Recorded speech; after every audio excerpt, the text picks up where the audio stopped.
આકાશવાણી અમદાવાદ વડોદરા. હવે આપ સાંભળશો ભાવનગર જિલ્લા સમાચાર પત્ર, જેના લેખક છે સુરેશ ત્રિવેદી. મતદાર યાદીની 3.5 માસ સુધી ચાલેલી ખાસ સઘન સુધારણા ઝુંબેશ એસઆઈઆર હેઠળ આખરી મતદાર યાદી પ્રસિદ્ધ કરાઈ છે. ભાવનગર જિલ્લામાં મુસદ્દા મતદાર યાદી પ્રસિદ્ધ થયા પહેલા 16,37,981 મતદાર નોંધાયા હતા, જેમાં એસઆઈઆરની કામગીરી દરમિયાન 40,074 મતદારોનો ઉમેરો અને 10,110 મતદારોના નામ કમી કરાતા મુસદ્દા મતદાર યાદીની પ્રસિદ્ધિ બાદ 29,964 મતદારોના વધારા સાથે કુલ મતદારની સંખ્યા 16,68,945 થઈ છે. જાહેર થયેલી આખરી મતદાર યાદી તમામ મતદાન મથકો, નિર્ધારિત સ્થળ અને ચૂંટણી પંચની વેબસાઇટ પર પ્રસિદ્ધ કરાઈ છે. આગામી 29 માર્ચથી ભાવનગરથી મુંબઈ દૈનિક 2 ફ્લાઇટ ફરી શરૂ થશે, જેના માટે આજથી બુકિંગ કરાવી શકાશે. સ્થાનિક લોકોની માંગણી અને લાગણીને ધ્યાને લઈને કેન્દ્રીય રાજ્યમંત્રી નીમુબેન બાંભણિયાએ કેન્દ્રીય ઉડ્ડયન મંત્રીને કરેલી રજૂઆતને પરિણામે આ સફળતા મળી છે. મંત્રીશ્રીએ કેન્દ્રીય નાગરિક ઉડ્ડયન મંત્રી કે.આર. નાયડુને રૂબરૂ રજૂઆત કરી હતી. કેન્દ્રીય રાજ્યમંત્રી નાગરિક ઉડ્ડયન મંત્રી મુરલીધર મોહોલ સાથે તથા વિવિધ એરલાઇન્સ સાથે તબક્કાવાર બેઠક પણ યોજી હતી. ભાવનગર શહેરમાં ઉડાન યોજનાનો સમયગાળો પૂર્ણ થતાં બંધ થયેલી હવાઈ સેવા ફરી શરૂ થવા જઈ રહી છે, જે અંતર્ગત ભાવનગરને મુંબઈ સાથેની સીધી એર કનેક્ટિવિટી પુનઃ પ્રાપ્ત થશે.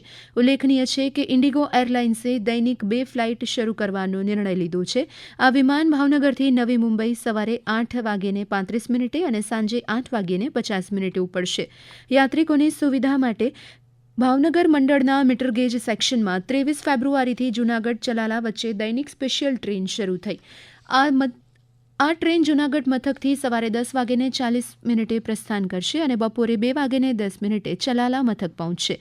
પરત ચલાલાથી જૂનાગઢ મથક આ ટ્રેન માર્ગમાં તોરણિયા, બિલખા, જૂની ચાવણ, વિસાવદર, જેતલવડ, ભાડેર અને ધારી મથક પર બંને દિશામાં રોકાશે. આગામી 1 માર્ચે પાલીતાણામાં 6 ગૌ યાત્રા થઈ રહી છે, ત્યારે મુસાફરોની સુવિધાને ધ્યાને લઈ ભાવનગર એસટી નિગમની 40 વધારાની બસ દોડાવવામાં આવશે. મેળામાં મુસાફરોને જવા આવવા એસટી બસની સારી સુવિધા મળી રહે તે માટે ભાવનગર એસટી નિગમ દ્વારા પાલીતાણાથી આદપુર અને આદપુર પાલીતાણા માટે 40 વધારાની બસ દોડાવવાનો નિર્ણય લેવાયો છે, જેનો મુસાફરો બહોળા પ્રમાણમાં લાભ લેવા ભાવનગર એસટીના વિભાગીય નિયામક દ્વારા અનુરોધ કરાયો છે. આવતીકાલથી બોર્ડની લેખિત પરીક્ષાનો આરંભ થવા જઈ રહ્યો છે, ત્યારે આ વર્ષે એક મહત્વપૂર્ણ ફેરફાર એ છે કે ધોરણ 12 સામાન્ય પ્રવાહમાં પરીક્ષાર્થીઓની સંખ્યામાં 77,337નો સામાન્ય વધારો નોંધાયો છે. ગત વર્ષે પરીક્ષામાં કુલ 4,23,909 વિદ્યાર્થી હતા, તે આ વર્ષે વધીને 5,01,286 થઈ ગયા છે. વિદ્યાર્થીઓનો સામાન્ય પ્રવાહ તરફ રસ વધી રહ્યો છે, તેની પાછળના મુખ્ય કારણ જોઈએ તો આર્ટ્સ અને કોમર્સના અભ્યાસ પછી વિવિધ અભ્યાસ ક્ષેત્રમાં પસંદગી વધારે જોવા મળે છે, જેમાં BA, BCom, BBA, BCA ઉપરાંત ડિઝાઇનિંગ અને તેની સાથે સાથે ઘણા બધા diploma courses, sanitary inspector, hotel management, hospital management જેવા સર્ટિફિકેટ કોર્સ પણ કરી શકાય છે. ભાવનગર શહેર અને જિલ્લામાં ઘઉંના વાવેતરમાં 10,900 હેક્ટરનો વધારો થયો છે. શેત્રુંજી બંધ સહિતના જળાશય ઉભરાઈ જતા હવે ગોહિલવાડ પંથકમાં ઘઉંનું વિક્રમી વાવેતર થયું છે.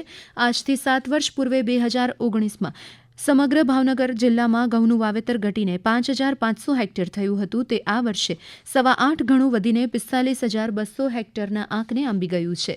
ભાવનગર જિલ્લામાં 2019ના વર્ષમાં રવિ પાકનું કુલ વાવેતર 35,300 હેક્ટરમાં થયું હતું, તે ગત વર્ષે વધીને 1,40,300 હેક્ટરમાં થયું હતું, તે આ વર્ષે વધીને 1,62,400 હેક્ટર થઈ ગયું છે. આમ 2019થી 2026ના 7 વર્ષમાં રવિ પાકમાં કુલ 4 ગણો વધારો થયો છે. ફેબ્રુઆરીના અંત સુધીમાં રાજ્યભરમાં ડુંગળીનું કુલ વાવેતર વધીને 94,800 હેક્ટર થયું છે. તેની સામે ભાવનગર જિલ્લામાં 42,500 હેક્ટર વિસ્તારમાં વાવેતર થયું છે. આ સાથે જ ભાવનગર જિલ્લા સમાચાર પત્ર અહીં સમાપ્ત થયો, જેના લેખક હતા સુરેશ ત્રિવેદી. પ્રસારણ આકાશવાણીના અમદાવાદ વડોદરા કેન્દ્ર પરથી કરવામાં આવ્યું.